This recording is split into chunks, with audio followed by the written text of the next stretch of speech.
Hey, what's up guys? My name's Anissa. Welcome to my channel. I recently took a trip to Hawaii. I visited 3 islands, Oahu, Maui, and the Big Island. And in this video, I'm gonna break down the entire cost of the trip. But before that, if you are new, please like this video and subscribe. And if you're feeling extra generous, it would be amazing if you shared it on your social media. I also want to say that this video is not to brag. I saved up a lot of money over a period of months in order to pay for it, and I paid for things like the flight and the hotel in monthly increments. So this video is really just to educate. Maybe you're interested in planning a trip to Hawaii someday, and to entertain. So please don't misunderstand the intent. This isn't to brag or make it seem like I'm some rich, fabulous influencer, maybe one day. But right now I'm just a regular person wanting to share my experience and hopefully help somebody else. And if you haven't seen my whole Hawaii series, I broke the trip into 3 parts, which you can watch on my channel. I made a playlist out of it, and I'll also link to it somewhere in this section and somewhere down below in the description box. I also have my laptop here with a lot of notes and numbers so that I make sure that I'm hitting all the high points and giving you the exact figures. So if you see me looking down, that's what I'm looking at. But without further delay, let's jump right in. All right, first part, housing. All right, in Oahu, I stayed in an Airbnb in Waikiki. I traveled with my brother and my sister. So we wanted to find a place that could accommodate all 3 of us. So we found a 2-bedroom, 2-bath apartment in the city. It was in walking distance to the beach and to a lot of shops and restaurants, which was fantastic. Uber rides were really short and inexpensive because of where we were, in proximity to where we wanted to go. And there were 3 beds, so there was enough room for all of us. I booked this Airbnb about 3 months in advance. I just wanted to make sure that we had a place to sleep when we showed up on the island. So the trip happened in the fall and I booked in the summer, which I think helped to save money for a few different reasons. So we saved about 10% off our Airbnb booking just for booking it for 7 days or longer. So Airbnb is rewarding people for booking longer stays, especially during this pandemic. So that saved us about $150. I also split the cost with my siblings. So the booking was $1,800, but divided by 3, we only paid $600 each for 7 days in Oahu in a gorgeous location. Housing in Maui was actually a gift. So my mom paid for my family to go to Maui for 2 days. She booked 1 night in a 1-bedroom, 1-loft townhome or condo in Maui with a lovely view. You could see the water, you could see the mountains in the distance, and she told me that it was $380 for 1 night, which I think is fantastic considering there were 5 people staying in that place very comfortably. And it was really just a place for us to lay our heads. We weren't looking for anything particularly fantastic. I'm gonna try and insert videos and clips of the trip just so you can get a sense of what it was, and also so you're not just staring at my face talking. As pretty as my face looks right now. I really tried to do my makeup today, as you can tell. For all the makeup gurus out there, please do not go in on me. I'm working on it. All right, housing on the Big Island. So I spent about the first week with my family, and then the second week I did a solo trip to the Big Island. I love to travel, I love to explore, and I was just very curious about seeing the Big Island, so I decided to make my own little solo trip for a week. So I booked on Airbnb in Pahoa, which is on the Hilo side of the island. So if you look at the Big Island, there's Kona and then there's Hilo. They're almost clear across from each other. I booked on the Hilo side. It was very close to the beach. It was a detached studio apartment with gorgeous views. I could see the ocean right from the back patio. It was also a very lovely grounds. I'll insert some videos as well. It was walking distance to Kahena Black Sand Beach. Unfortunately, it was very far from everything else, but I did save 10% on the booking, which helped to pay for a rental car. So I stayed for 7 days, and like I mentioned before, the longer you stay, the more discounts that you could get on Airbnb, so I saved 10% on that booking. And after the cleaning fee and the service fee, it came to $640 for 7 nights, which I think was pretty good considering I had the whole place to myself for 7 days. All right, so the total for housing came to $1,240 for myself for the entire trip. I did not count how much Maui cost because I didn't actually pay for that portion of the trip. Okay, flights. So I flew Southwest. I live in Tennessee, so I flew from Nashville Airport to Honolulu International Airport. Southwest recently started doing flights to Hawaii, I think in 2020 or 2019. Which is fantastic. Southwest is an amazing airline. If you're flying domestically in the United States, you can save a lot of money flying with them. And they have a fantastic cancellation policy. And I'll explain why that is so awesome. So I paid $330 round trip from Nashville, Tennessee to Honolulu, Hawaii, which is insane. I've been to Hawaii before. Back in 2015, my family took another trip there, and I would say flights for one person was maybe 2 or 3 times that much. So a lot of that is because of the pandemic, but we also saved money. I saved money on my ticket booking in advance. So don't sleep on your flights. If you know you want to take a trip somewhere, start looking at flight prices so that you can get the best deal. So why is flying with Southwest so amazing in this situation? So I actually had another trip planned at the start of the year, but it fell through. So instead of losing that money that I had paid for the flight, which was maybe $200 or so, I was able to apply that to the flight price for my trip to Hawaii. So instead of paying that full $330 cash, I used the credit from the flight that I had canceled and only paid maybe less than $150 out of my own pocket at the time of booking. So that's one of the reasons why I love flying with Southwest. So my mom booked the flight for all of us to fly from Honolulu to Maui. It's a very short flight, maybe like an hour or so, and they charged $160 round trip flying with Hawaiian Airlines. Flying from Honolulu to Hilo for my solo leg of the trip, I paid $80 round trip booking with Southwest. So again, really good prices on flights. I also booked that in the summertime. The trip happened in the fall. So I think I also was able to take advantage of those discounts for early bird booking. So in total for this entire trip, taking my behind from Tennessee all the way to Hawaii and back in 2 weeks, came to $410. $410. I think I did pretty good. What do y'all think? Leave a comment down below. All right, ground transportation. So there's so much to see in Honolulu. There's so much to see in Hawaii as a whole. So when you get there, I highly recommend booking a car, getting a rental car. You're gonna get to see so much more. So when we were in Oahu, my siblings and I, we split the cost of a rental car. So we rented a car through Turo. We got a 2010 Toyota Prius.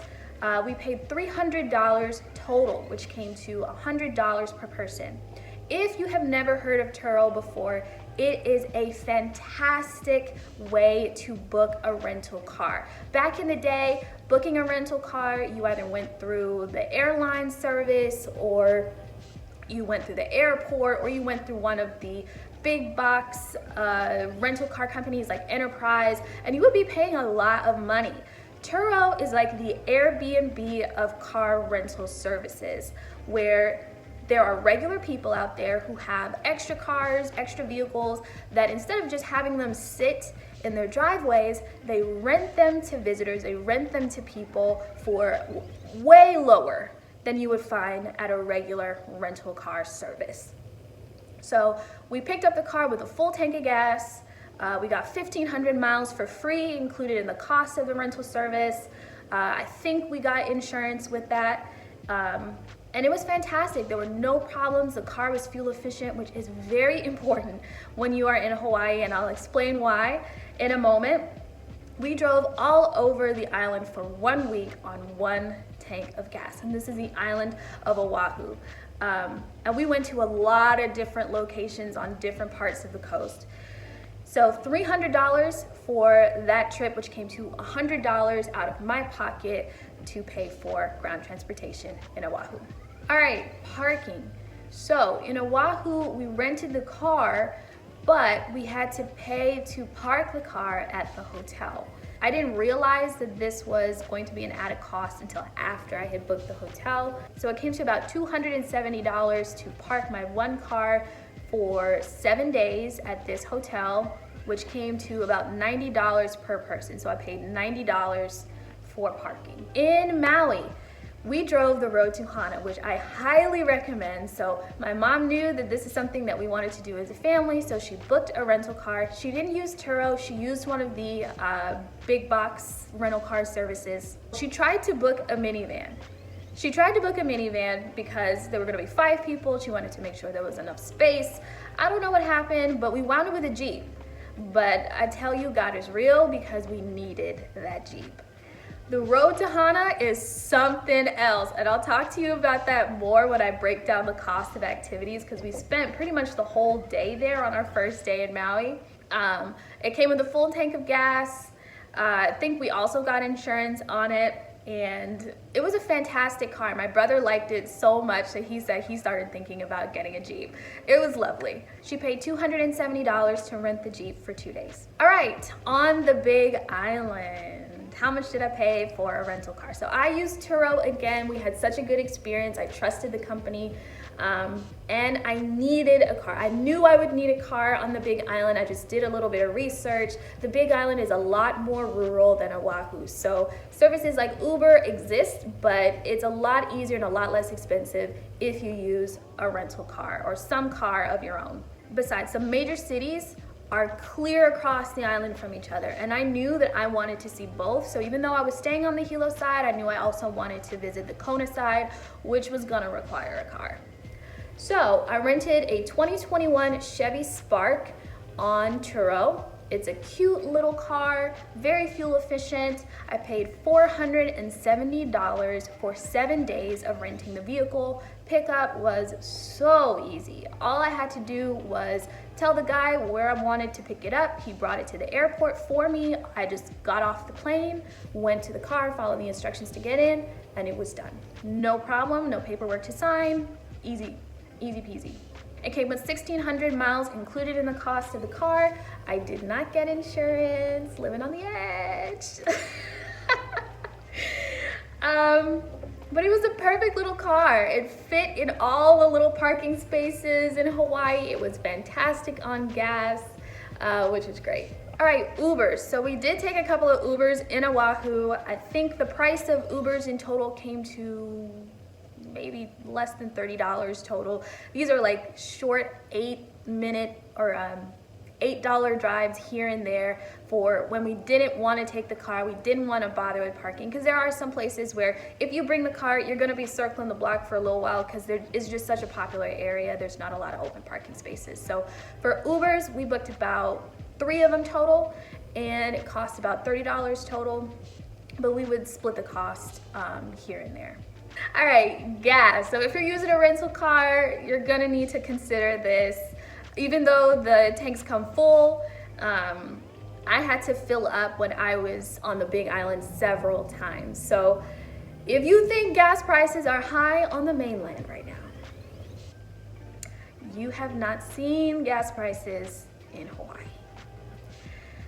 It was $4.25 on average, okay? It could go a little higher than that and it could go a little lower than that, but on average it was about $4.25 per gallon when I was there in the fall of 2021. That's a lot. I don't know about y'all, but that is a lot of money for 1 gallon of gas. And that is another reason why getting a fuel efficient car when you're traveling, period, but especially when you are traveling in Hawaii, is so important because it will save you money. I saw this hilarious meme that I just want to share with you guys. I'll just insert it here somewhere. So this gas was straight up given the valedictorian speech. It was so expensive.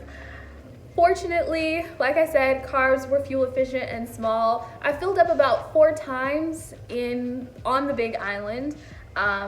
and I paid about $80 total for gas in Hilo. So it came to about $20 or so per fill up, which is actually quite comparable to how much it would cost for me to fill up my car back on the mainland.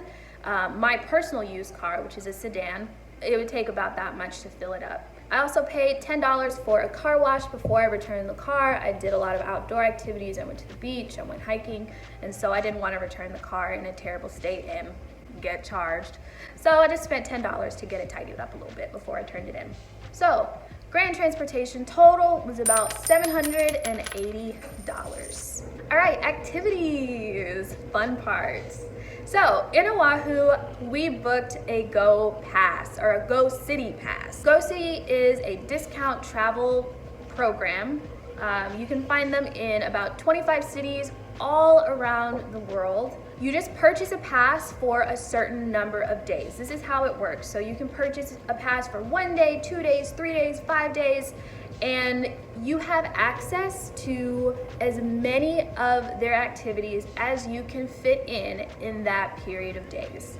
They also have premium activities for a small upcharge, but for our purposes, we bought a 3-day pass that came with one included premium activity, no added charge. It cost $180 per pass per person. And that was actually on discount. We got $10 off because they had some kind of a seasonal discount. So we chose to do a private surf lesson, just the 3 of us.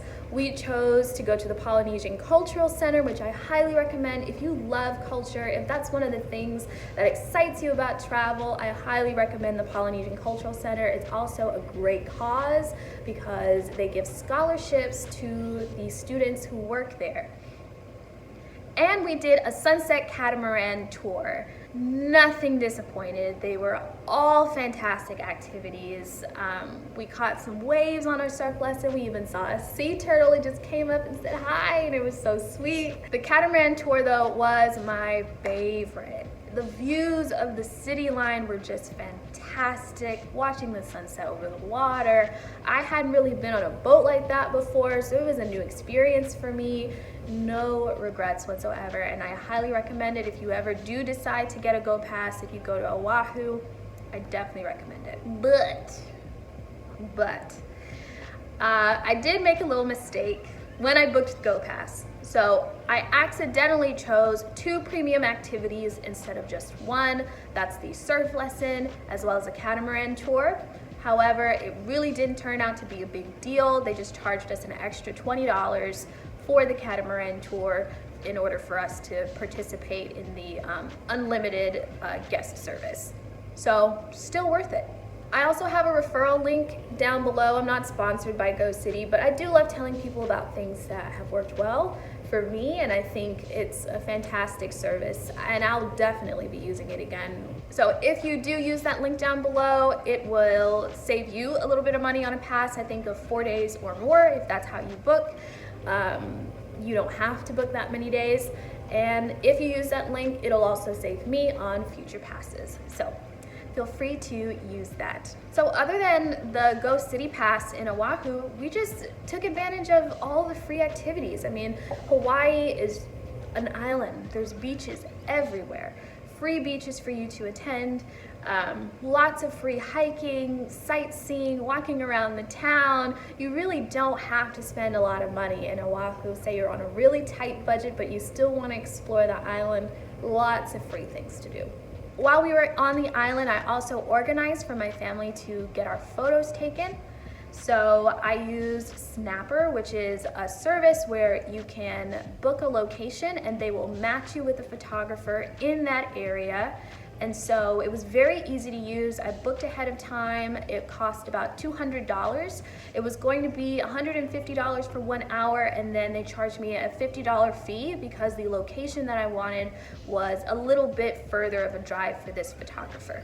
We went to Waimanalo Beach, which is maybe 30 minutes outside of Waikiki. It's much more remote. I didn't want to have like buildings and some kid boogie boarding in the back of our family photo, so I made sure that we didn't have our pictures at Waikiki, but we had it somewhere that really felt like we were on an island. Drake, our photographer, was awesome. He was a super sweet guy, very professional, and the pictures came out beautiful. I'll insert some of them over here so you can look at my beautiful black family. All right, Maui. Maui was so fun. So we really took advantage of that 2 days. Thank you again to my mom for being so generous. And we really had to take advantage of having a car because I would say Maui was more drivable than walkable, at least for the activities that we chose to do. So the primary activity we did on day one was we drove the road to Hana, or we drove most of it, maybe half of it. And there are a lot of things that you can do along the way. If you're not familiar with the road to Hana, it is a long, winding road that follows the coast of Maui. And along the way, there are all of these different stops. So some of them are paid stops, like the Garden of Eden Sanctuary, where my family and I took a stop. It was $15 to get in, but it gave you access to lots of beautiful views. You could see where they filmed Jurassic Park from there, lots of foliage, gorgeous trees, and you could feed peacocks and ducks and chickens. It was just a really cute experience. After that experience, we just stuck to some of the free things that you could do. So Twin Falls is a very short hike that you could do. You'll park your car. I think parking was maybe $10 and my dad sponsored that. And you can walk down to the falls and swim in the water a little bit. The water was cold, but it was beautiful. So if you're willing to risk it all, you know, put on that rash guard to keep you warm, put on your swimsuit and jump in. It was really cool. We did not see everything on the road to Hana, unfortunately. So I will say, I mentioned in the ground transportation section that it was a blessing that we were upgraded from a minivan to a Jeep, because if you are gonna drive that road, you need an all-terrain vehicle with fantastic tire traction, because it rains a lot on that side of the island, and so the roads are very slick and the roads are so windy that if you are not used to that kind of driving, it can be very intimidating. So I drove probably most of that trip for our family because I actually really like driving, but gripping the wheel like this, okay? I was driving about 5 to 15 miles per hour at any given time along that trip, and that sounds crazy slow, I know, but that's actually about the speed limit there. And I think if you are not used to driving the road to Hana, fair enough, go as slow as you need to go in order to get there safely, because it's not worth driving off the edge and having to get airlifted out of Maui. Not worth it. If I ever go back, which I would love to do the road to Hana again, there are still some places that I wanted to see, like the 7 pools, and they have another black sand beach as well as a green sand beach that we weren't able to reach. If I was gonna do it again, I would give myself a couple days as well as a rental car. Book somewhere along the trip, along the road, so that when you drive, you do your whole day journey, you stay at your Airbnb or your rental, and then the next day you finish the rest of the road to Hana. That would be my recommendation. Also on Maui, we drove to the summit of Mount Haleakala, and it was $15 in order to get into the park. However, my dad is ex-military, and so we were able to get in for free. It's a huge, gorgeous mountain, the first mountain I think I've ever driven up before, and it was incredible. If you ever get the opportunity to summit the mountain of Mount Haleakala, please take it. It is a very surreal experience to be that high above the clouds, to experience the weather changes, to see the cattle. Believe it or not, there is so many cattle on Maui. It is such a cool experience. Lahaina Town is a free activity that you can do. We checked out Lahaina Town. It's a cute little community. I hear it's a lot busier, you know, when it's not a pandemic. But when we were there, it was very chill, very cool. It's right along the coast, lots of great shops and places to eat. So that's a free thing that you can do in Maui. And then of course, check out the beaches. So many gorgeous places to see. If you're really into Instagrammable places, Maui is peak for that. On the Big Island, I really took advantage of the free activities that were available. So I did a lot of things in nature. I went to Kahana Beach, I went to the hot springs, to the tide pools, and I also went to church. So there were just things that I did that really didn't cost much other than the gas it took to get there. In Kona, I did spend $8 on a snorkel rental, and I went to Hawaii Volcano National Park. It usually costs $30 per card, but I met a really sweet girl at the visitor center. She saw that it was just me and she let me in without charging me. I didn't stay overnight. When you pay for a pass, the $30 pass will give you, I think, maybe a few days, and you can actually camp in the park. At the time, there was an active eruption. So the eruption started in September of 2021, and so I was very eager to see it, and I'm really glad that I did, and the fact that I didn't have to pay for it is just a cherry on top. All right, for activities, the total came to $423, give or take a few pennies here and there, for the entire trip. All right, food.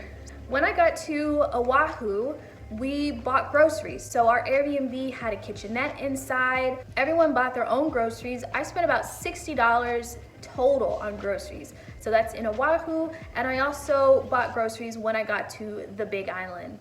All right, eating out. There was so much good food in Hawaii. So much good food, from Japanese to American to Thai. So much good food, and the portions were fantastic. I mean, this is America, we like our big portions, and Hawaii did not disappoint whatsoever.